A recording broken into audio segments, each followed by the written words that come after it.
membaca. Ya. Next time saya akan tentukan Ibu Yanita yang akan membaca, ya, orang Karawaci yang membaca. Baik, saya akan mute kalian semua dulu. Dan kita mulai dengan doa. Dalam nama Bapa dan Putra dan Roh Kudus. Amin.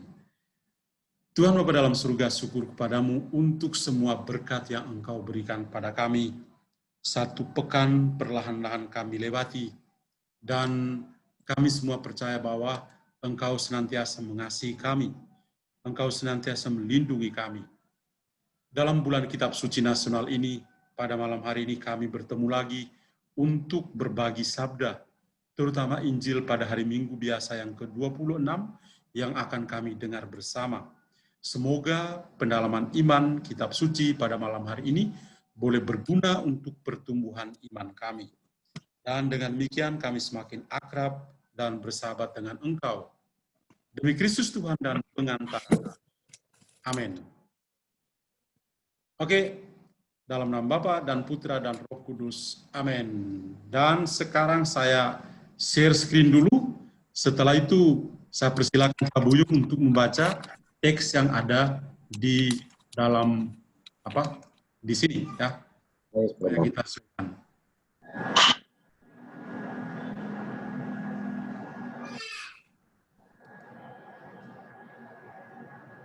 Ya, Pak Buyung, apakah bisa membaca teksnya? Menemukan teks? Sebentar ya.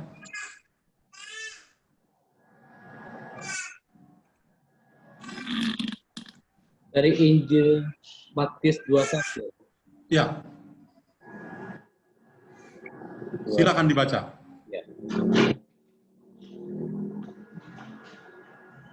Yesus berkata kepada imam-imam kepala dan tua-tua bangsa Yahudi, "Tetapi apa pendapatmu tentang ini? Seorang mempunyai 2 anak laki-laki. Ia pergi kepada anak yang pertama dan berkata, 'Anakku, pergi dan bekerjalah hari ini dalam kebun anggur.' Jawab anak itu, 'Baik, Bapak,' tetapi ia tidak pergi. Lalu orang itu pergi kepada anak yang lain dan berkata demikian juga. Dan anak itu menjawab, 'Aku tidak mau.' Tetapi kemudian ia menyesal lalu pergi juga.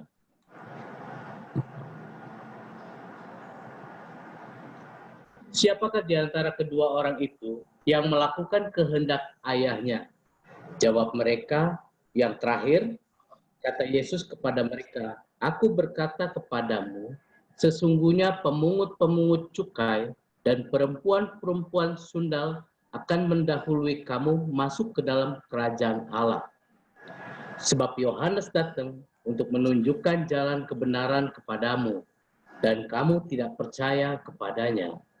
Tetapi pemungut-pemungut cukai dan perempuan-perempuan sundal percaya kepadanya.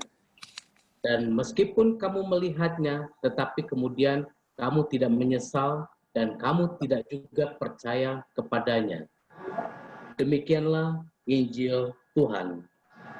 Terpujilah Kristus. Ibu Bapak Saudara sekalian, hari Minggu yang lalu ya, kita di hari Minggu biasa yang ke-25, renungan kita adalah tentang kepedulian dan juga tentang kemurahan hati Allah. Dan minggu yang lalu saya yakin bahwa dalam pengajaran juga sekaligus pendalaman iman dan sharing-sharing itu sangat meneguhkan kita semua. Kita belajar dari Allah yang begitu peduli dengan kehidupan kita, Allah yang begitu murah hati dengan kita semua. Tema tentang kepedulian dan kemurahan hati Allah itu berlanjut pada hari Minggu biasa yang ke-26 yang akan kita rayakan pada hari Minggu nanti. Yang diungkapkan secara jelas dalam bacaan Injil yang tadi kita barusan dengar. Sebelum maju ke penjelasan, saya mau mengingatkan bahwa situasi atau posisi Yesus adalah dia berada di Yerusalem. Dan sekarang dia sedang bertukar pikiran, bersoal jawab dengan dalam tanda petik dengan lawan-lawan politiknya. Siapakah mereka itu? Mereka adalah para pemimpin orang-orang Yahudi. Dan pada hari ini, ya, dia akan tunjukkan apa yang tadi kita dengar dalam bacaan Injil, ya. Dia akan tunjukkan kepada kita semua bagaimana dia mengingatkan para pemimpin Yahudi yang ada di Yerusalem supaya dalam kehidupan mereka, mereka harus punya ada sinkron atau kesinambungan antara apa yang mereka ungkapkan dan apa yang mereka lakukan. Jadi antara perkataan dan perbuatan itu harus sinkron. Karena yang terjadi pada saat itu adalah apa yang dikatakan itu tidak sejalan dengan apa yang dilakukan. Itu sebabnya di tempat yang lain Yesus mengingatkan bahwa hal yang penting bagi kita adalah supaya kita melakukan apa yang diajarkan, yang dikatakan, tapi jangan mengikuti apa yang mereka hayati atau apa yang mereka lakukan atau perilaku mereka. Maka kita ke teks yang tadi kita dengar, ya. Di teks Injil yang kita barusan dengar itu, ya, sebelumnya ya coba kita perhatikan dulu ya gambar ini, ya. Jadi dalam Injil tadi tentang seorang bapak yang punya 2 orang anak. Kita bisa membaca posisi gambar ini. Ada satu anak yang melihat tidak memandang kepada ayahnya. Ada satu anak yang memandang kepada ayahnya dengan penuh keramahan. Ini gambar berbicara banyak pada kita. Sang ayah ini, ya, seperti yang diceritakan dalam Injil tadi, pergi dan meminta kepada anak yang pertama.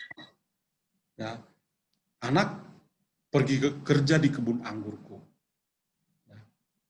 Lalu, ya, reaksi yang keluar dari dia berbeda dengan anak yang satunya. Nah, kalau kita perhatikan dari kedua gambar ini, akan berbicara menarik kepada kita.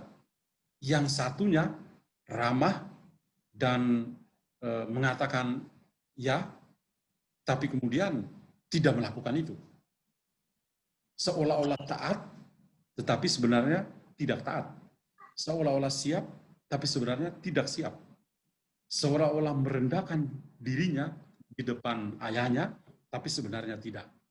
Yang satunya kelihatan seperti bertentangan, tidak memandang wajah ayahnya, seperti tidak senang, tetapi kemudian dia melakukan itu.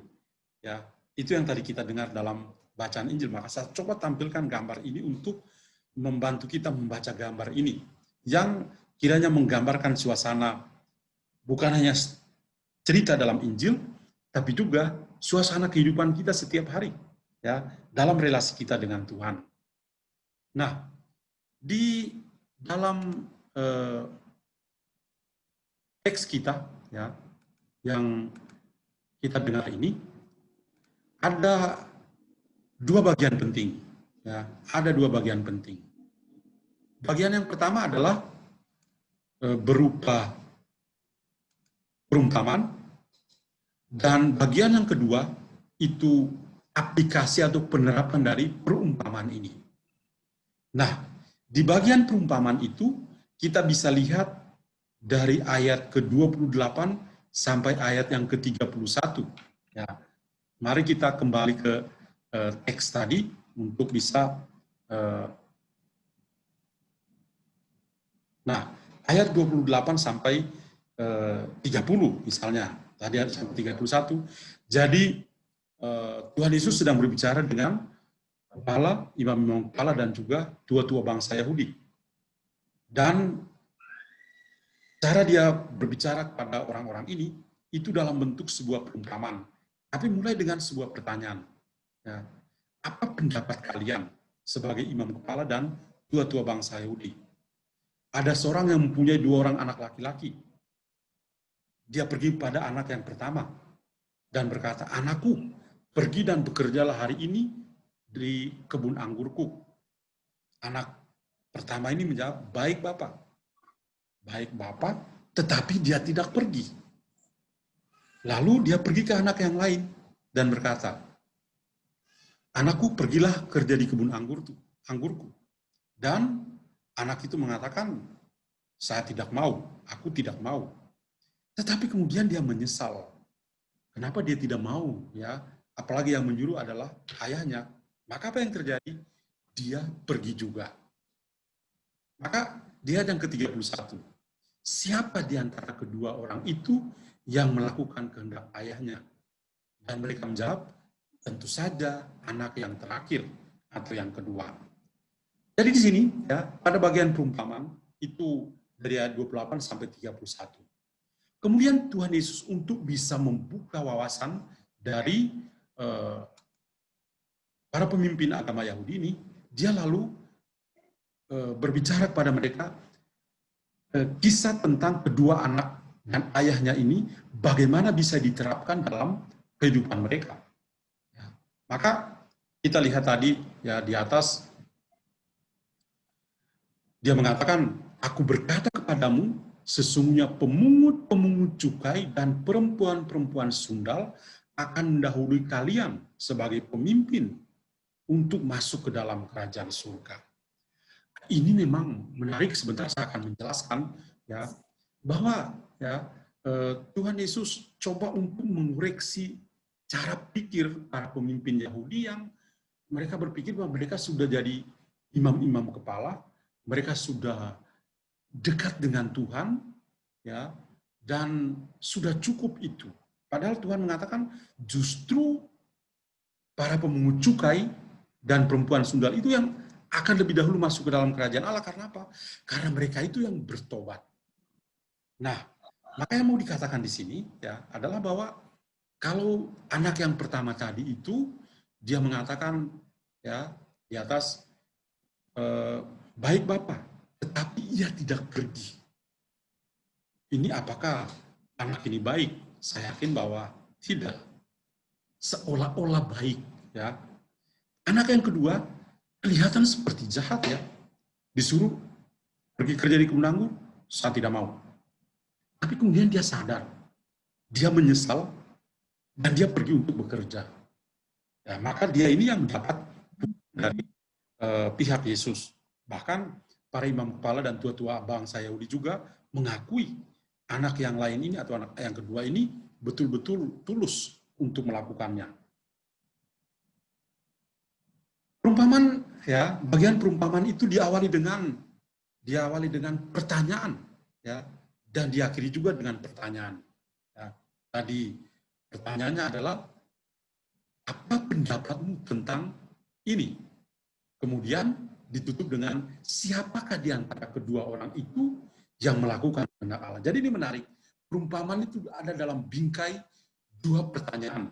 Pertanyaan awal dan pertanyaan penutup yang kiranya pertanyaan itu akan diperjelas lagi dengan bagian aplikasi di ayat yang ke-31 dan ayat yang ke-32. Tadi saya sudah omong tentang ayat 31, lalu ayat yang ke-32 adalah Tuhan Yesus lalu memfokuskan perhatian para imam kepala dan tua-tua Yahudi kepada sosok Yohanes Pembaptis. Kenapa Yohanes Pembaptis itu penting? Karena Yohanes Pembaptis datang untuk menyiapkan orang-orang dengan seruan tobat. Mengatakan kepada mereka untuk bertobat dan menyiapkan diri supaya bisa menerima Sang Mesias. Wujud pertobatan yang ditawarkan oleh Yohanes Pembaptis adalah mereka dibaptis. Baptis untuk bisa bertobat. Maka di sini Yesus mengatakan begini, sebab Yohanes datang untuk menunjukkan jalan kebenaran kepadamu, yaitu seruan tobat, dan kamu tidak percaya kepadanya. Para pemimpin Yahudi ini tidak percaya pada pokok pewartaan, terutama pertobatan, dan kerajaan Allah yang diucapkan oleh Yohanes kepada mereka. Tetapi pemungut-pemungut cukai dan perempuan-perempuan sundal percaya kepadanya. Para pemungut cukai dan wanita-wanita pendosa itu percaya kepada ujaran atau perkataan Yohanes, maka mereka pergi dan meminta untuk dibaptis. Bahkan Yesus juga pergi dan dibaptis bersama orang-orang berdosa ini, para pemungut cukai dan para perempuan-perempuan sundal. Dan meskipun kamu melihatnya, tetapi kamu tidak menyesal. Ketika mereka sebagai pemimpin, leader untuk orang-orang Yahudi, melihat orang-orang yang dalam masyarakat seperti para pemungut cukai dan juga para perempuan sundal itu pergi ya, untuk bertemu dengan Yohanes dan dibaptis, para pemimpin ini melihat tapi mereka tidak percaya. Bahkan mereka juga tidak menyesal. Common sense ya, kalau lihat orang berdosa bertobat, masa sang pemimpin kok masa bodoh ya. Jadi tidak menyesal dan kamu tidak percaya kepada Yohanes. Nah, ini. Maka lihatlah bahwa dari perumpamaan ya, diawali dengan pertanyaan, ditutup dengan pertanyaan, kemudian dengan penerapan. Diawali dengan jawaban singkat dan tepat dari para pemimpin agama Yahudi, yaitu bahwa anak yang kedua itu ya yang melakukan kehendak Bapaknya, ya, dan kemudian Yesus lalu mulai mengajar mereka, mengoreksi mereka dengan perkataan sesungguhnya. Ya. Maka hal yang menarik dari penerapan ini adalah bahwa justru kaum pendosa, yaitu para pemungut cukai dan juga para wanita, itu lebih dahulu bertobat dan layak untuk kerajaan Allah dibandingkan dengan para pemimpin agama Yahudi yang memang tahu tetapi pura-pura tidak tahu, yang memang merasa ya tahu segala-galanya tentang apa itu pertobatan, kerajaan Allah. Mereka sudah temukan dalam kitab Perjanjian Lama, tapi mereka menutup hati mereka dan membiarkan orang-orang lain untuk bisa menikmati kerajaan Allah, yaitu orang-orang berdosa. Nah, konteks dari perikop Injil kita ini adalah apa? Konteksnya adalah fokus perhatian para pemimpin agama Yahudi yang tidak menerima atau yang menolak Yohanes Pembaptis dan semua pengajarannya. Itu yang tadi kita lihat dalam ayat yang ke-32 ini. Sebab Yohanes datang untuk menunjukkan jalan kebenaran kepadamu dan kamu tidak percaya kepadanya. Tetapi pemungut-pemungut cukai dan perempuan-perempuan sundal percaya kepadanya. Dan meskipun kamu melihatnya, tetapi kamu tidak menyesal, tidak bertobat, dan kamu juga tidak percaya kepadanya. Jadi fokus ya, konteks Injil kita ini adalah penolakan dari para pemimpin Yahudi terhadap Yohanes Pembaptis yang menjadi utusan Tuhan untuk menyiapkan kedatangan Sang Mesias. Nah, Ibu Bapak Saudara sekalian, di ayat yang ke-28 tadi ya ada perkataan baik Bapa ya, anak yang pertama ketika diminta untuk pergi bekerja di kebun anggur ya, dia mengatakan baik Bapa. Sikap ini memberi kesan seperti dia itu siap, taat, merendah di hadapan orang yang berkuasa, ya, orang yang punya wewenang. Masalahnya adalah dia tidak pergi, dia tidak ikut perintah. Nah, kadang-kadang dalam kehidupan kita berjumpa dengan orang-orang seperti ini. Mungkin kita, mungkin juga anak-anak dalam keluarga, yang membuat kepala pusing, atau mungkin di tempat kerja, kita juga berjumpa dengan para karyawan yang seperti ini. Ketika diminta, mereka mengatakan iya, tetapi mereka tidak melakukannya. Ya.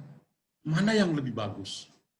Ketika kita meminta dan mereka mengatakan tidak di depan kita, atau mereka mengatakan ya, tetapi tidak melakukannya. Saya yakin kita semua akan sepakat mengatakan, pasti orang yang mengatakan iya, tetapi kemudian tidak melakukannya, itu jauh lebih jahat daripada orang yang terus terang depan kita bahwa, sorry ya, saya tidak melakukan itu. Nah, jadi ayat yang ke-28 untuk anak yang pertama, ya, itu menjadi sebuah gambaran untuk para pemimpin orang Yahudi. Dan juga para orang Yahudi umumnya yang merasa diri mereka adalah status quo. Mereka itu yang bangsa terpilih, keturunan bangsa terpilih yang kiranya berpikir bahwa Sang Mesias itu akan datang bagi mereka. Yang berpikir bahwa keselamatan itu akan diperuntukkan pertama dan terutama bagi mereka. Jadi pikiran mereka seperti itu, seperti yang digambarkan oleh anak pertama ini. Baik Bapak, tapi dia tidak pergi. Anak yang kedua tidak menyesal dan pergi. Nah, ini ya dua sisi yang berbeda dalam kehidupan kita yang ditunjukkan oleh kedua anak ini. Kemudian di ayat yang ke-28 juga ada kebun anggur, ya. Kebun anggur itu dalam teks-teks suci di kitab Perjanjian Lama itu sebagai simbol dari bangsa Israel. Kalau kita lihat dalam kitab Nabi Yesaya bab 5 ayat 1 sampai 7 atau kitab Nabi Yeremia bab 12 ayat 10, itu gambarannya cukup jelas tentang Israel sebagai sebuah kebun anggur. Tapi kemudian kita juga lihat Injil Matius misalnya menghadirkan ya juga tentang kebun anggur ya yang kiranya berbicara tentang kerajaan Allah ya, kerajaan Allah yang diwartakan oleh Yohanes Pembaptis. Dalam ayat ke-31 tadi, tapi juga kalau kita kembali ke Injil Matius bab 3 yang kedua juga kita temukan di sana. Ya. Lalu di ayat yang ke-30 ya, ayat yang ke-30 anak kedua mengatakan, "Aku tidak mau." Tapi kemudian dia menyesal dan pergi bekerja. Kesan kita pertama adalah seperti yang tadi anak pertama. Anak pertama mengatakan, "Ya Bapak, baik Bapak. Ya, saya akan pergi kerja." Tapi tidak pergi. Kesan pertama, anak pertama baik sekali ya. Ternyata bukan demikian. Anak yang kedua, ketika mengatakan, "Saya tidak mau." Wah, pasti kita merasa, kenapa dia tidak mau ya? Tegak amat ya, yang milik ayahnya. Pergi ke kebun anggur mereka. Bukan hanya milik ayahnya, tapi milik mereka semua. Karena satu keluarga. Tapi kemudian masih ada kelanjutan. Dia menyesal dan pergi. Ya. Kita lihat, ya, anak pertama dan anak kedua itu berbeda. Yang pertama mau, tetapi ternyata tidak mau. Yang kedua tidak mau, ternyata mau. Yang pertama kelihatan seolah-olah taat, ternyata tidak taat. Yang kedua, pertama dia tidak taat, tapi kemudian dia bertobat dan dia menjadi taat. Gambaran bukan hanya soal orang-orang Israel, terutama para pemimpin yang sedang berhadapan dengan Yesus, tapi ini juga menjadi gambaran kita semua. Gambaran Anda dan saya di hadapan Tuhan. Maka di sini ya kita lihat anak yang satu dan yang lain itu tidak sama ya. Di teks-teks tertentu kadang-kadang mereka tulis anak satu dan anak yang lain seperti teks kita. Ada yang mengatakan anak yang sulung dan anak yang bungsu. Oke lah, terlepas dari yang penting ada dua anak ini. Yang satu yang mengatakan mau tapi kemudian ternyata tidak, yang kedua yang mengatakan tidak tapi kemudian dia mau. Dan arahnya jelas di sini. Arahnya jelas seperti apa? Dari yang kurang baik ya kepada yang lebih baik. Yang tidak ya atau sebaliknya ya. Kalau kita lihat dalam teks Injil ini ya, dia mengatakan ya tapi kemudian tidak. Yang satunya tidak kemudian ya. Ada sebuah transformasi. Ada sebuah revolusi mental yang ada pada anak yang kedua ini. Kita akan lihat sebentar. Lalu ayat yang ke-31. Para pemungut cukai dan perempuan berdosa dahului kamu. Kamu adalah para pemimpin Yahudi. Siapakah para pemungut cukai itu? Pemungut cukai itu orang-orang yang berkolusi dengan penjajah Romawi. Mereka-mereka ini ya itu bekerja, orang-orang Yahudi bekerja untuk orang-orang Romawi. Maka orang-orang Yahudi mereka menganggap para pemungut cukai itu setara dengan kaum pendosa. Mereka adalah penjilat, mereka adalah penjahat yang melakukan kejahatan untuk saudaranya sendiri, yaitu orang Yahudi sendiri. Maka dari situ ya, orang-orang seperti pemungut cukai itu dianggap sebagai warga kelas 2 yang patut dibenci, yang levelnya sama dengan orang-orang berdosa. Kemudian ada juga wanita tunasusila atau perempuan sundal dalam bahasa Injil tadi ya, diterjemahkan sedikit kasar ya. Mereka itu adalah wanita-wanita Yahudi yang menjual dirinya kepada para tentara Romawi. Mereka ini ya, supaya bisa mendapat duit, mereka menjual diri mereka pada para tentara Romawi menjadi penghibur, lalu dari situ mereka bisa hidup. Nah, dua kelompok orang ini, pemungut cukai dan juga para wanita tunasusila ini adalah orang-orang berdosa yang memang sebetulnya tidak cocok, tidak layak untuk kerajaan surga. Justru mereka ini akan masuk ke dalam surga lebih dahulu. Karena apa? Karena mereka mendengarkan pewartaan Injil, pewartaan dari Yohanes Pembaptis, dan mereka bertobat. Dan karena pertobatan mereka, mereka layak untuk menerima Yesus sebagai Sang Mesias. Sedangkan ya, yang terjadi untuk para pemimpin Yahudi, mereka justru tidak bisa masuk ke dalam kerajaan. Karena apa? Karena mereka merasa ini status quo. Para pemimpin Yahudi akhirnya yang terakhir, ya, yang terkebelakang. Entahlah mereka akan masuk atau tidak, ya, tapi yang jelas Yesus mengatakan justru kaum pendosa ini karena bertobat mereka akan masuk ke dalam kerajaan surga terlebih dahulu. Dan di ayat yang ke-32 itu menunjukkan jalan kebenaran kepadamu. Yohanes Pembaptis menunjukkan jalan kebenaran kepada para pemimpin Yahudi dan orang-orang yang datang ke Sungai Yordan untuk dibaptis. Seluruh pelayanan Yohanes ya itu berfokus pada warta pertobatan. Jadi Tuhan Yesus ya memuji Yohanes Pembaptis karena apa? Apa yang diungkapkan atau yang dilakukan oleh Yohanes Pembaptis itu sungguh-sungguh digenapi ketika Yesus mulai tampil untuk mewartakan kerajaan Allah. Yesus juga ketika mewartakan kerajaan Allah, dia mulai dengan menerima pembaptisan di Sungai Yordan bersama kaum pendosa, kemudian dia menyerukan atau menghadirkan kerajaan Allah dengan seruan tobat.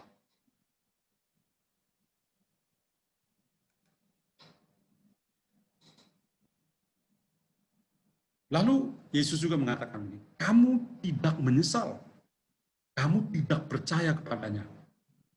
Nah, Yesus memberikan penerapan ini kepada para pemimpin agama Yahudi dengan mengatakan mereka itu tidak menyesal. Yang menyesal lebih dahulu adalah kaum pendosa, para pemungut cukai dan para wanita tunasusila. Mereka menyesal dan akan lebih dahulu masuk ke dalam kerajaan surga. Dan kekurangan lain dari para pemimpin agama Yahudi adalah mereka tidak percaya kepada pewartaan Yohanes Pembaptis. Menyesal itu berarti bertobat. Pemimpin itu mengajar hal yang baik, tetapi tidak melakukannya. Dalam Matius bab 23 ayat yang kedua, dan seterusnya, para pemimpin agama Yahudi ini mengajar hal yang baik-baik, tapi mereka tidak melakukannya dalam hidup. Maka Yesus mengatakan, silakan lakukan apa yang mereka ajarkan, apa yang mereka katakan, tapi jangan apa yang mereka lakukan. Karena apa? Tidak ada sinkronisasi antara apa yang mereka katakan dan apa yang mereka lakukan. Dan satu hal yang penting di sini pada ayat yang ke-30 adalah bahwa supaya semua orang yang mendengarkan pewartaan Yesus pada saat itu, terutama para pemimpin Yahudi, mereka bisa percaya ya pada pewartaan Yohanes Pembaptis, terutama kerajaan Allah yang diwartakan olehnya. Saudara sekalian, meskipun Injil kita ini sangat singkat, ya, tapi saya kira apa yang saya ungkapkan ini bisa membantu kita untuk bagaimana kita bisa mengambil teks Injil ini sebagai pedoman bagi kehidupan kita. Apa yang harus kita lakukan? Ini ada 4 poin yang saya angkat di sini. Poin yang pertama adalah kenyataan iman dan hidup pribadi harus padan dengan perkataan. Kenyataan iman dan hidup pribadi harus padan dengan perkataan. Kritik sosial yang diberikan oleh Yesus kepada pemimpin Yahudi itu sangat jelas. Ketika dia bersoal jawab dengan mereka, dan dia memberikan perumpamaan ini dengan seorang bapak yang punya 2 anak, dia minta mereka untuk pergi kerja di kebun anggur. Yang pertama mengatakan ya, tetapi tidak pergi. Yang kedua mengatakan tidak, tapi kemudian menyesal dan pergi. Perlu dalam kehidupan, apa yang kita katakan itu harus sesuai dengan apa yang kita lakukan. Kalau memang apa yang kita lakukan tidak sejalan dengan apa yang kita lakukan, itu hal yang sangat kontradiktif. Itu yang terjadi dengan para pemimpin agama Yahudi ini. Yesus selalu mengkritik para ahli Taurat dan kaum Farisi yang merasa diri mereka tahu kitab suci, tahu hukum-hukum Tuhan, dan berpikir bahwa dengan mengetahui itu sudah cukup. Tidak cukup. Harus melakukan itu dalam kehidupan yang nyata. Maka saya katakan di sini, kenyataan iman, realita iman, ya, dan hidup pribadi, iman dan hidup pribadi itu harus sepadan dengan setiap perkataan yang keluar dari mulut kita. Nah, konkretnya apa dalam kehidupan kita? Ya, kalau teks Injil kita ini adalah kritik sosial yang dilakukan oleh Yesus kepada para pemimpin Yahudi, lalu teks Injil ini juga sebenarnya mau mengatakan pada kita semua dalam kehidupan kita yang nyata. Saya katakan misalnya, satu challenge atau tantangan di dalam kehidupan keluarga adalah banyak kali ya, hidup pribadi orang tua itu tidak sepadan atau tidak sinkron atau tidak cocok dengan apa yang mereka katakan. Sebagai contoh, di masa pandemi ini, ya, anak-anak pada sekolah online, ya, pada sekolah online. Nah, kalau anak-anak pada sekolah online di satu ruangan yang sama, ada ruangan televisinya. Jadi kalau orang tuanya menonton sinetron kesukaannya, sementara di sampingnya adalah anaknya sekolah online, dan karena dia sekolah online karena diminta, diperintahkan juga oleh orang tua, ini hal yang tidak sepadan, tidak cocok. Ya, ini satu contoh yang paling sederhana. Atau contoh yang lain, kadang-kadang kita sebagai orang tua, ya, itu kita mengatakan sesuatu kepada anak-anak, tapi kita sendiri tidak melakukan itu. Anak, kalau sebelum makan harus berdoa ya, ini hal yang bagus, perkataan yang bagus. Mari kita masuk ke dalam kehidupan. Apakah orang tua juga sebelum makan dia berdoa? Nah, ini jadi tantangan. Harusnya apa yang diungkapkan oleh orang tua juga harus dilakukan oleh orang tua supaya anak-anak melihat. Nah, anak-anak melihat bukan hanya apa yang mereka dengar perkataan, tapi apa yang mereka lihat dari kehidupan yang nyata. Jadi kenyataan iman dan hidup pribadi harus sepadan dengan perkataan-perkataan yang keluar dari mulut kita. Itu kadang-kadang menjadi sangat sulit. Para guru di sekolah, ya, ketika mengatakan kamu pada anak-anak, kamu harus rajin belajar, ya, harus tuntas tugas-tugas ini. Pertanyaannya adalah, apakah para guru, ya, itu menyiapkan, zaman dulu mengatakan satuan pelajarannya, dia siap untuk mengajar atau tidak. Kadang-kadang guru berpikir bahwa, ya saya akan selama 25 tahun mengajar mata pelajaran yang sama. Nggak usah siap juga, nggak apa-apa. Tidak, harus siap. Karena apa? Karena anak-anak itu berbeda. Anak-anak zaman sekarang, anak-anak zaman now, itu punya guru yang lebih pintar adalah Mr. Google, Mrs. Wikipedia, itu jauh lebih pintar dari para guru. Oleh karena itu, haruslah sepadan antara apa yang diucapkan oleh guru kepada anak-anak dan apa yang dilakukan guru dalam kehidupan pribadinya. Atau contoh yang lain di perusahaan, ya, tempat kerja. Kalau sebagai seorang pemimpin di tempat kerja atau ketua kelompok dan lain sebagainya, jangan membenarkan pada saat bekerja. Itu hal yang bagus, ya, hal yang bagus. Performance kita itu, ya, bisa dilihat di sana. Apakah ketika dia bekerja, dia betul-betul telaten, tekun atau apa? Banyak kali kita berharap supaya orang itu bekerja tanpa menggunakan HP, tapi pemimpinnya yang selalu melihat HP. Nah, apa yang dikatakan tidak sinkron dengan apa yang dilakukan.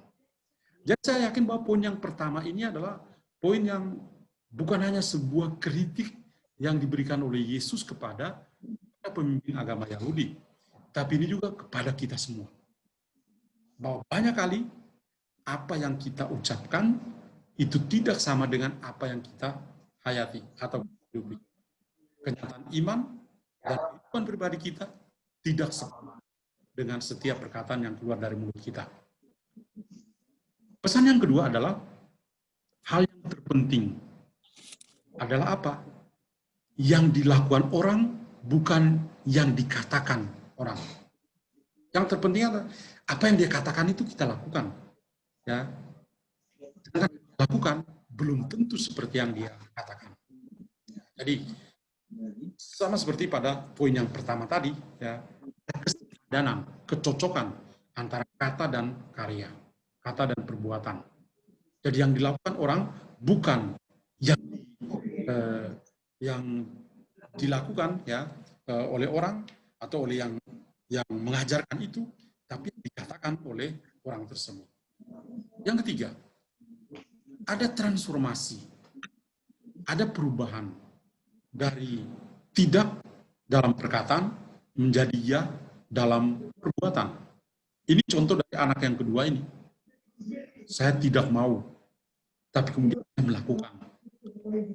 Ini baik adanya. Kita tidak melihat saya tidak mau, kemudian menyesal dan melakukan. Tapi yang penting di sini adalah sebuah transformasi, sebuah perubahan. Perubahan yang dalam bahasa rohaninya adalah sebuah metanoia, sebuah pertobatan. Bahwa ketika orang itu sadar bahwa dia adalah orang yang lemah, dosa, lalu dia menyesal dan berbuat baik, menyesal dan bertobat, itu hal yang paling penting. Jadi ada transformasi dari tidak dalam perkataan menjadi ya dalam kelakuan atau dalam perbuatan. Pertobatan itu bukan hanya sekedar sebuah niat, tapi sebuah kenyataan dalam hidup. Kalau hanya sebuah niat tanpa nyata dalam hidup, bukanlah sebuah pertobatan yang radikal. Maka transformasi yang penting di sini adalah bagaimana orang itu bisa menyadarinya, menyadari kelemahannya, saya tidak mau. Tapi kemudian dia menyesal, aduh, saya tidak mau ya. Ini anak saya. Sorry ya, saya harus pergi kerja. Itu makna pertobatan yang tersirat di sini. Lalu yang terakhir adalah kritik sosial bagi pemimpin.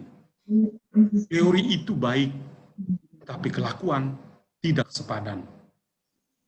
Para pemimpin agama Yahudi itu seperti itu. Mereka selalu mengajarkan hal-hal yang baik, tapi mereka tidak melakukannya. Jadi di situ oke-oke aja, tapi kelakuan tidak sepadan. Maka di sini dikatakan lebih baik para pemungut cukai daripada para pemimpin. Para pemimpin itu menutup diri kepada Tuhan. Para pemimpin itu merasa bahwa karena mereka tahu kitab suci, mereka berada di sinagoga, dan surga itu menjadi jaminan bagi mereka. Sebenarnya tidak. Seorang yang tahu diri bahwa dia orang berdosa dan dia bertobat jauh lebih mulia dibandingkan dengan seorang yang merasa diri orang benar tapi tidak bertobat. Jadi Bapak sekalian, saya kira ini ya, beberapa poin yang saya angkat untuk pengajaran minggu ini dari Injil yang tadi. Maka sekarang saya stop untuk share screen dan coba untuk memperdalam dengan tanya jawab dan juga sharing kalau itu ada yang mau sharing bersama. Akan dengan kesimpulan dan doa penutup.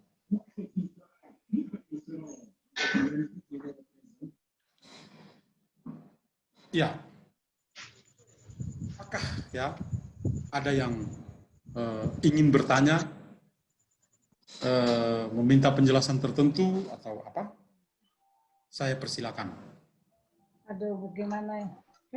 Masih jadi ibu-ibu.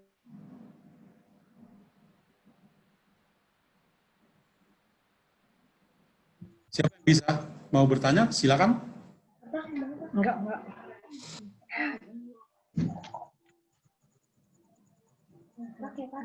Pakai, harus pakai.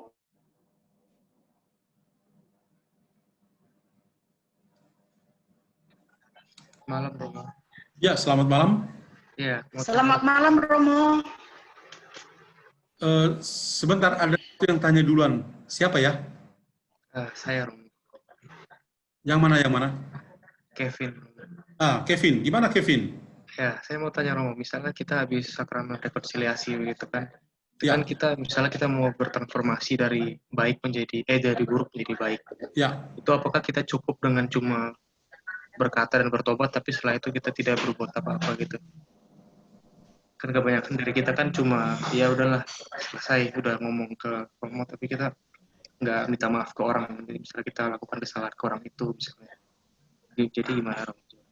Ya, baik Kevin. Sebuah pertanyaan yang baik, dan saya beberapa pertemuan yang lalu juga saya bicara tentang sakramen tobat ya. Nah, transformasi dari yang tidak baik menjadi baik, dari hidup lama yang dalam kegelapan ke hidup baru dalam terang. Nah, hal yang nyata adalah ketika kita bicara dalam konteks pengakuan dosa atau sakramen tobat. Nah, kalau kita bicara tentang sakramen tobat, ya, pertama-tama adalah kita butuh waktu untuk menyiapkan batin kita. Apa yang kita lakukan ketika kita menyiapkan batin kita? Kita periksa batin. Dan ada pedoman yang membantu kita untuk bisa memeriksa batin. Misalnya, kita punya 10 perintah Allah. Kita bisa lihat 10 perintah Allah itu, mana yang kita lakukan, dan mana yang kita tidak lakukan. Ya. Kecenderungan kita adalah ketika kita periksa batin, kita hanya lihat yang negatif saja. Dan kita tidak lihat yang positif. Tidak, harus seimbang. Sehingga kita tidak terlampau mengadili hidup kita. Nah, hidup pribadi kita. Jadi, dari 10 perintah Allah itu kita lihat mana yang kita lakukan dan baik, mana yang kita belum lakukan. Atau mana yang kita lakukan tapi belum maksimum. Itu. Kedua, 5 perintah gereja juga bisa menjadi pedoman untuk kita. Yang ketiga, kebajikan-kebajikan Kristiani. Itu juga bisa menjadi bagian yang penting ya untuk kita. Jadi kebajikan Kristiani kita bisa menjadikan pedoman ya, apakah saya ada damai dalam hati saya, apakah saya berbuat baik, bla bla bla. Pokoknya hal-hal yang menyangkut kebajikan-kebajikan Kristiani ya, itu bisa menjadi pedoman bagi kita untuk memeriksa batin sebelum kita pergi mengakui dosa-dosa kita. Nah, kalau kita sudah siap dalam persiapan batin dengan pemeriksaan batin ini, lalu kita pergi kepada Romo, ya, Katolik, kita orang Katolik mengaku dosa secara langsung di hadapan seorang Romo. Sekarang dalam zaman pandemi ini, orang mengatakan, apa bisa mengaku dosa kalau bisa saja online? Apakah pengakuan dosa bisa online? Tidak. Pengakuan dosa harus direct, ya, di bawah 4 mata. Ingat Injil 2 minggu yang lalu, ya. Jadi harus itu. Nah, kita pergi ke Romo untuk mengaku dosa. Sebenarnya ada 2 hal di sini. Romo yang menerima pengakuan dosa adalah Romo yang betul-betul mengenal kita, supaya nanti dia kasih nasihat cocok dengan kehidupan kita. Ingat baik-baik bahwa Romo meskipun mengenal kita, tapi dalam konteks pengakuan dosa, Romo punya janji imamat tidak akan membuka rahasia pengakuan dosa. Oleh karena itu, meskipun kita berakrab sekali, ya, tapi ketika pergi mengaku dosa, anggaplah Anda berada di hadirat Tuhan, alter Kristus. Ya. Jadi, harusnya Romo yang betul mengenal kita. Yang kedua, carilah Romo yang mendengar dengan baik. Bukan Romo yang sudah tua, pikun, ya, kecenderungan gitu ya. Kalau cari Romo yang sudah pikun biar tidak dengar dosa-dosa kita, jangan. Harusnya Romo yang telinganya masih bersih, jadi kita omong dia dengar, kemudian nanti dia kasih nasihat, cocok. Kalau Romo itu tidak mengenal kita, dan Romo tidak mendengar dengan baik, nasihat juga melempeng dari yang kita harapkan. Ya. Saya ingat di sini ada ibu bapak saudara dari Timor Leste. Dulu di Timor itu ada seorang pastor tua yang sudah meninggal, namanya Pastor Carlito. Pastor Carlito itu orang tua pastor-pastor zaman dulu ya. Diceritakan dia sudah tua, tapi yang muda-muda masih mau pergi mengaku dosa di Romo yang sudah tua itu. Maka apa yang terjadi dengan orang-orang yang pergi mengaku dosa? Pastor Carlito itu ketika dia berbicara, dia berteriak. Jadi ketika orang-orang yang datang mengaku dosa, bisa-bisa dia nasihat itu dosa, orang-orang yang ada di luar bisa dengar itu. Kita tentang Pastor Carlito yang sudah meninggal. Ya. Anjuran saya adalah, silakan kita mencari pastor yang kita kenal dengan baik. Kita mengaku dosa, jangan takut apapun. Karena apa? Karena pastor punya janji. Lalu satu lagi adalah, ketika kita mengaku dosa, akuilah dosa-dosa. Dosa-dosa yang kita lakukan. Ya, mengakui dosa yang kita lakukan. Bukan kita mengatakan salah kita dan memberi alasan. Jangan pernah memberi alasan. Misalnya, pastor, saya marah. Itu adalah dosa. Jangan mengatakan, pastor, saya marah.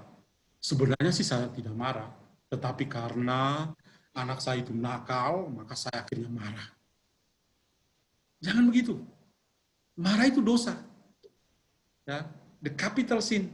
Marah itu induk dari dosa yang lain. Kalau orang marah, dia bisa iri hati, dia bisa benci, bisa dendam, itu. Oleh karena itu kalau orang mengatakan pergi ke pastor, pastor saya marah, ya pastor sudah mengerti kok. Pastor tidak akan tanya marah sama siapa, kapan, di mana. Pastor tidak akan tanya, ya itu. Jadi akuilah dosa yang kita lakukan secara singkat, jelas dan tepat. Dan satu lagi adalah begini, ketika kita mengaku dosa, beda dengan kita sharing. Ada orang yang mengatakan, Romo bisa sharing pengakuan dosa. Tidak. Pengakuan dosa tetap pengakuan dosa. Itu di ruang pengakuan dosa. Kalau bisa di kantor atau di mana saja. Pengakuan dosa, pastor tidak menjadikan itu sebagai inspirasi untuk homilinya. Sharing bisa menjadi inspirasi untuk pastor supaya memberikan homili atau contoh untuk orang lain supaya bisa menjadi baik. Jadi itu Kevin, kita tidak hanya punya niat baik, ya, tapi apa yang kita lakukan sebagai dosa kita akui dan kita betul-betul mewujudkan itu dalam kehidupan kita yang nyata. Apa yang kita ungkapkan selaras dengan apa yang kita lakukan. Itu saja Kevin.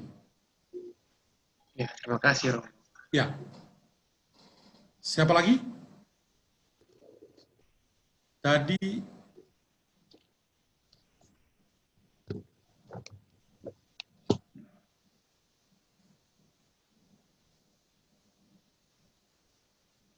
ada lagi yang mau sharing atau memperkaya penjelasan-penjelasan tadi? Dipersilakan. Saya boleh, Romo? Boleh. Dr. John. Pak Pius. Pius, Jogja. Oke. Pak Pius. Begini, Pater. Ada 3 atau 4 kesimpulan yang tadi Pater sampaikan. Yang pertama, kenyataan iman dan hidup pribadi harus sinkron dengan perbuatan kita. Juga di situ yang saya tangkap sebagai orang tua harus ada keteladanan. Ya. Itu. Yang kedua, yang dilakukan itu dilakukan sesuai kata dan perbuatan. Dan ketiga adanya transformasi. Keempat ini mengenai kritik sosial. Jadi begini, Pater.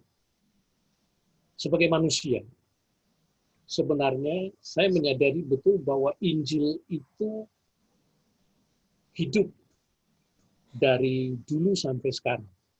Artinya apa? Yang disampaikan atau bacaan pada malam hari ini yang kita pendalaman bersama, itu sebenarnya kita lakukan itu. Jadi dalam tahap-tahapan tertentu, cuman memang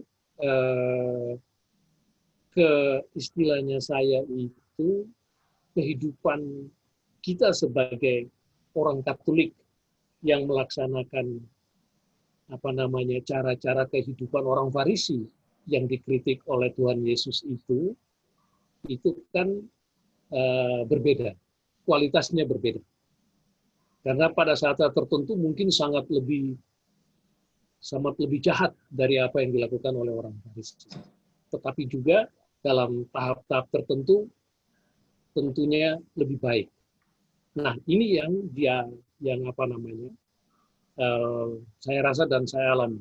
Saya nggak mau menghakimi orang lain, tetapi bagi saya itu kadang-kadang saya alami. Sehingga memang proses metanoia ini menjadi hal yang penting, yang kemudian harus selalu diingatkan sehingga ada perjuangan seumur hidup untuk metanoia tadi, berbalik dan mengikuti Kristus dengan sungguh-sungguh. Begini, pertanyaan saya kebetulan di komunitas karismatik. Di komunitas karismatik itu di samping kita punya berdoa juga ada sharing dan sebagainya. Itu banyak sekali, terutama ibu-ibu yang mengatakan kami kalau mau pengakuan dosa itu cari romo yang sudah tua, yang pendengarannya sudah nggak begitu baik, dan sebagainya. Nah, saya memang mengatakan bahwa ya jangan seperti itu. Tapi mereka mengatakan juga bahwa kalau pastor-pastor muda itu justru kalau kita mengaku dosa itu terus ditanya sampai detail begitu, Pater John. Jadi menurut mereka pastor-pastor muda ini jadi mencari kepuasan psikologis untuk mengetahui dosa-dosa sampai detail, bagaimana melakukannya, bagaimana awalnya, dan bagaimana prosesnya itu, sehingga membuat mereka itu menjadi sangat risih bagi ibu-ibu, terutama ibu-ibu yang masih muda ya.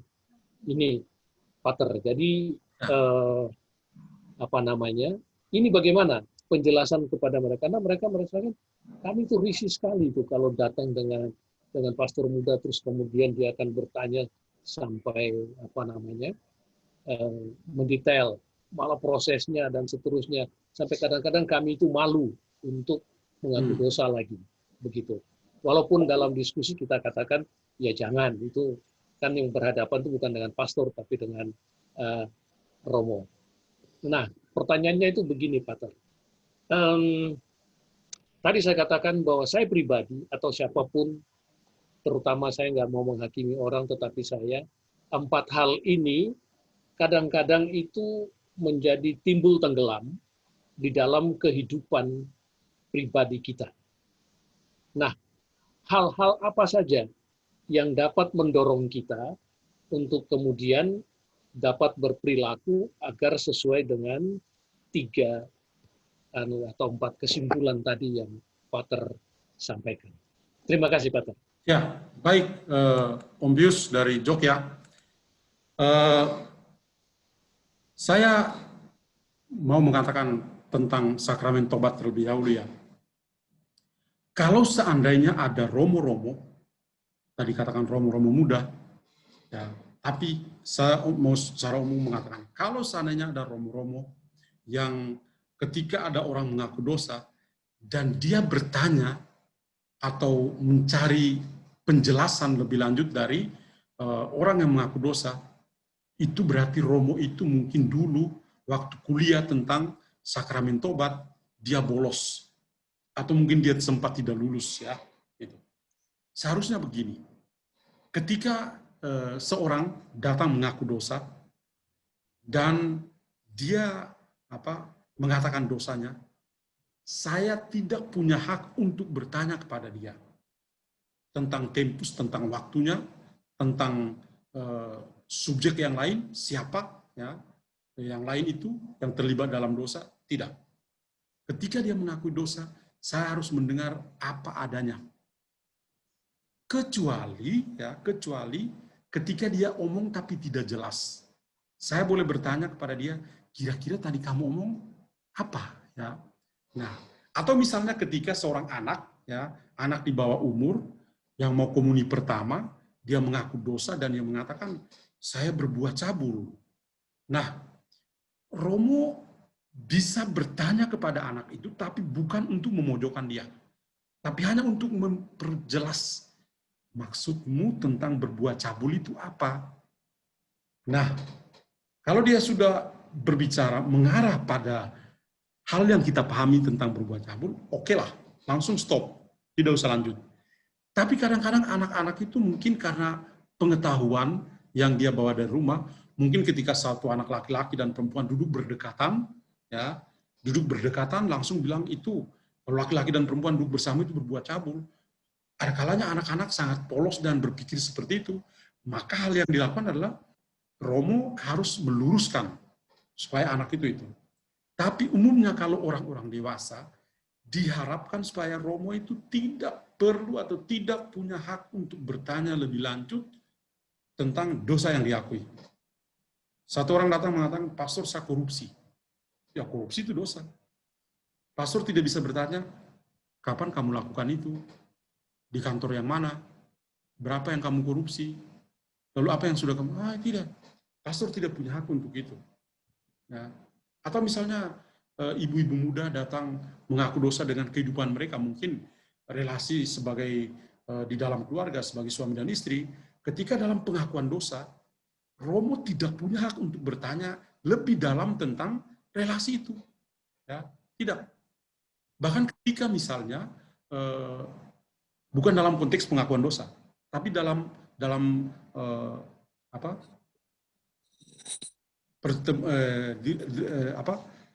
bimbingan, ya, dalam bimbingan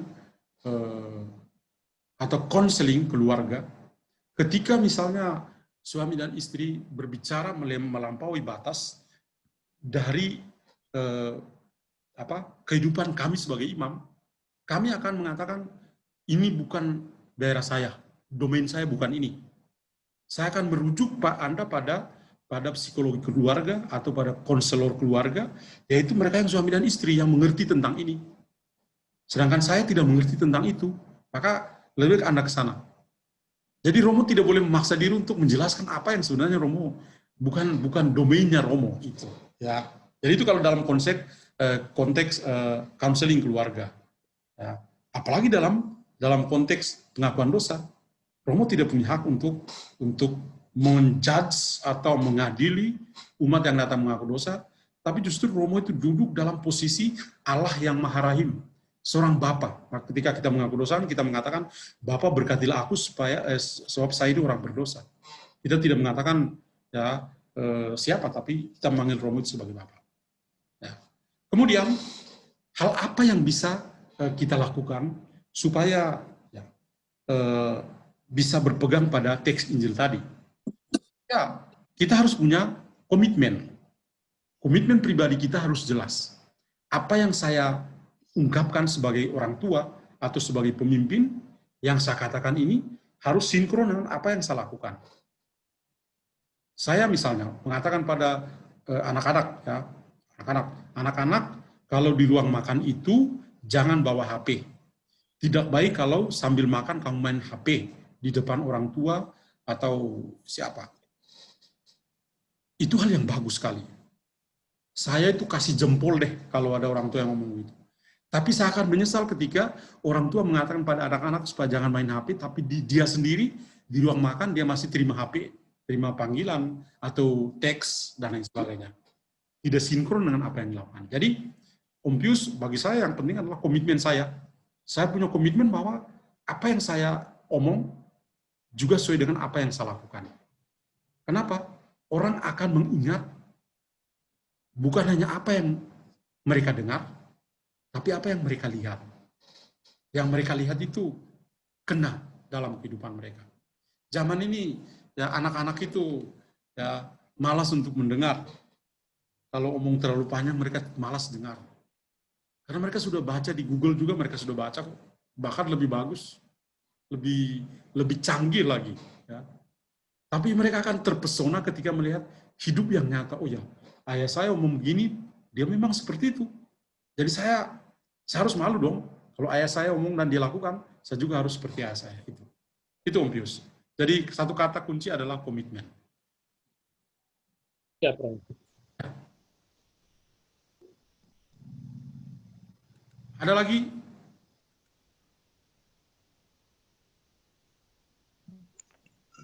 Malam Romo. Malam.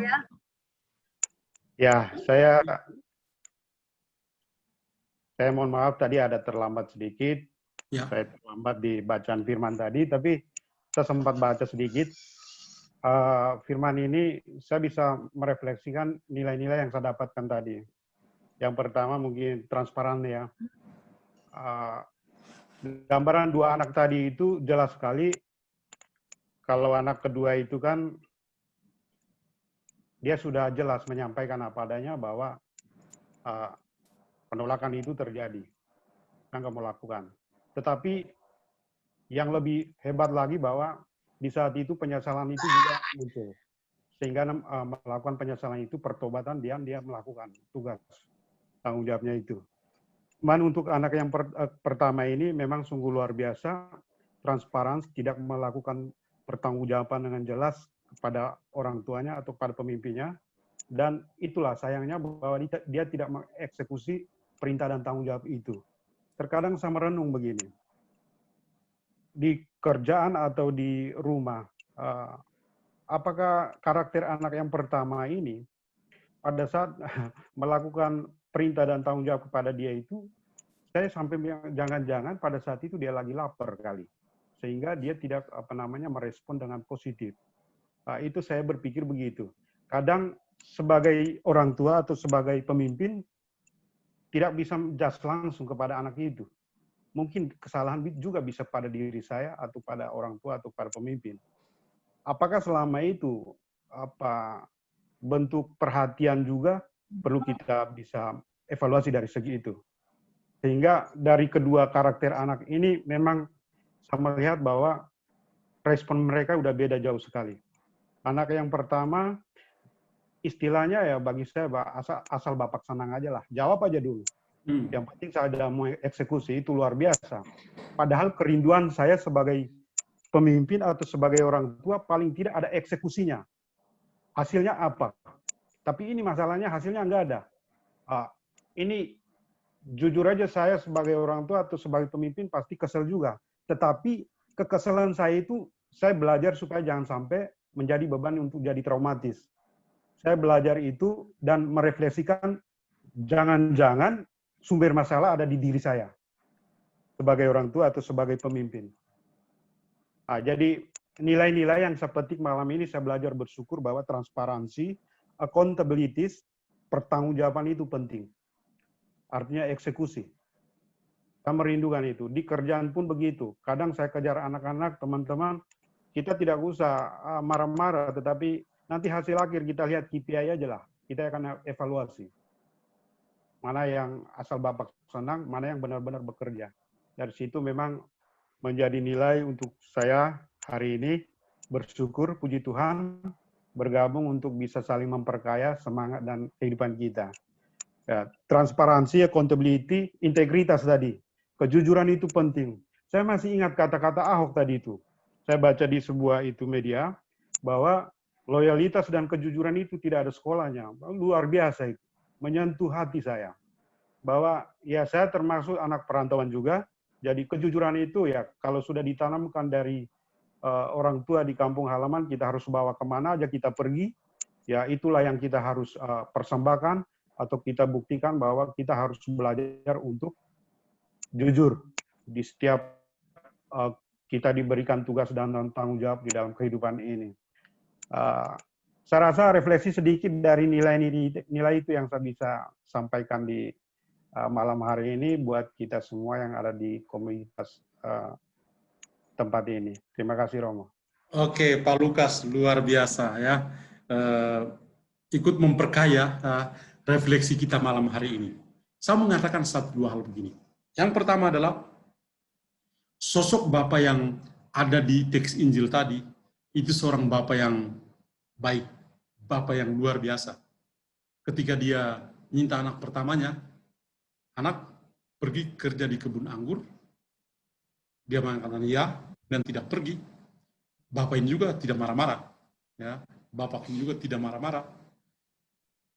Lalu anak yang kedua, anak pergi kerja, saya tidak mau. Dia juga tidak langsung tingkat dewa di tempat.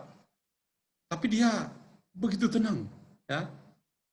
Kisah dua anak tadi itu lalu mengingatkan kita di Injil Lukas bab ya tentang anak ya, anak yang bungsu itu ya, yang minta kepada ayahnya, ayah kasih saya harta saya. Lalu dia langsung pergi ya dan menghabiskan semua. Anak yang kedua itu tetap tinggal di rumah dan dia punya bagian, punya warisan, tapi dia masih makan dan minum dari warisan bapaknya. Ketika adiknya kembali, kakak yang tinggal di rumah merasa, loh, dia kan sudah pergi, sudah menghabiskan semua, kenapa masih diterima? Ya. Sosok Bapak dalam teks Injil Lukas juga, ya, itu Bapak yang baik sekali, tidak mau pusing, dia menerima anaknya yang sudah jatuh dan bangun kembali, yang mati dan hidup kembali. Dia juga berusaha untuk merangkul anak yang tetap tinggal di dalam rumah tapi tidak tahu bersyukur. Ya. Nah, ketika misalnya kita membaca Injil Lukas tentang anak yang hilang itu, ya, kadang-kadang kan kita emosi dengan anak yang hilang. Padahal sebenarnya anak yang tinggal di rumah sendiri, itu anak yang lebih jahat dalam kategori, dalam tanda petik. Tinggal dengan bapak, makan dan minum. Bukan dari warisan, tapi dari warisan bapaknya. Tapi tidak tahu bersyukur. Dibandingkan anak yang hilang, masih bisa tahu dirinya, kembali dan minta maaf. Bapak, saya telah berdosa melawan surga dan melawan Bapak. Anggap saja saya bukan anak Bapak. Saya pekerja. Ya, ini.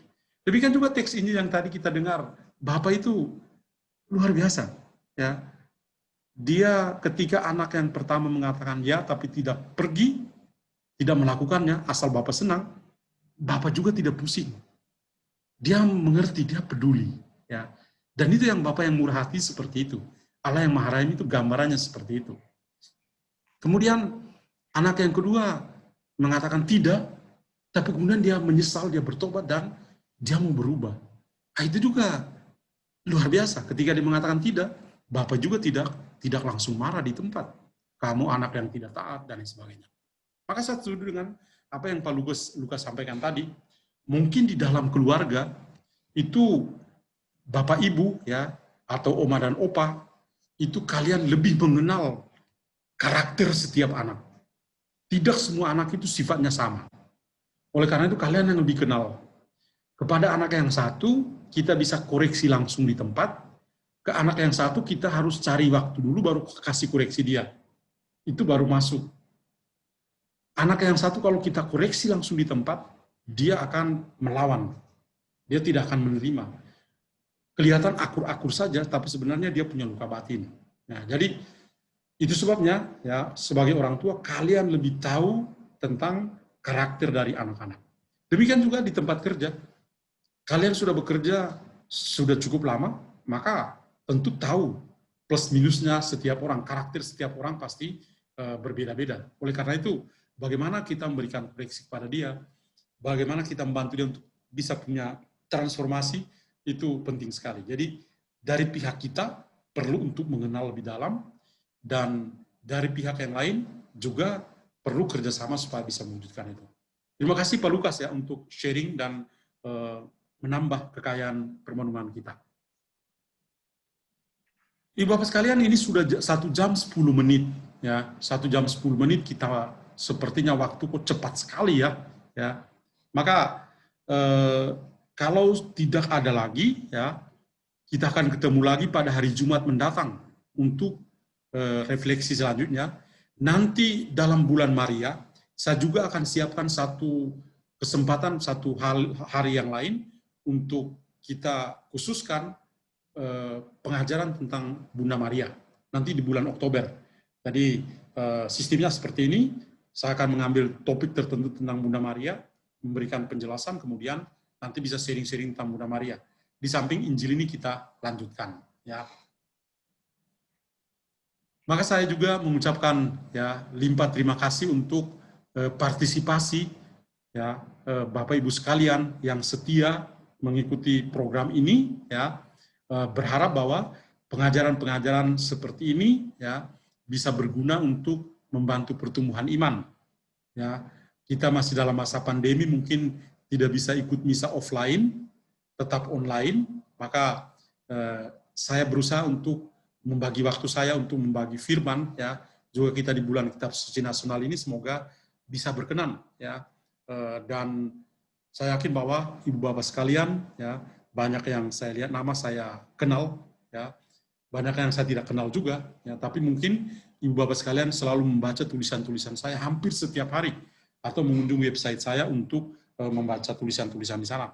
Kita bertemu selalu, dan saya akan tutup dengan mendoakan Ibu Bapak sekalian juga. Di sini seorang peserta yang paling muda, itu namanya Priscilla. Ini masih anak SMP, tapi dia setia untuk mengikuti pengajaran saya.